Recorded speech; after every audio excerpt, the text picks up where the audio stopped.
పరిహారం అధ్యక్ష, ప్రభుత్వం ఎప్పుడు కూడా పెంచేటప్పుడు పెంచుకుంటూ పోవాలి. విచిత్రం అధ్యక్ష, 2019 సంవత్సరానికి ఆ రోజు ప్రభుత్వం వరికి 17,000 రూపాయలు నష్టపరిహారం ఇచ్చేది అధ్యక్ష.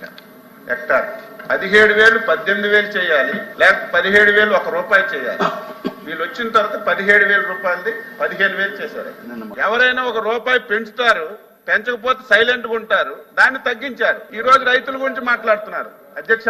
ఫస్ట్ టైం అధ్యక్ష, గొప్ప చెప్పడం కాదు. మొన్న ఎప్పుడైతే వరదలు వచ్చాయో గౌరవ ముఖ్యమంత్రి గారు ఇమీడియట్ గా సమావేశం పెట్టి అధ్యక్ష, మొన్నటి వరకు 17,000 ఇచ్చేవారు హెక్టార్ కి. ఈ రోజు వరి, వేరుశెనగ, పత్తి మరియు చెరకు పంటలకు 17,000 నుంచి 25,000 రూపాయలు ఒకేసారి పెంచాం అధ్యక్ష. 25,000 రూపాయలు.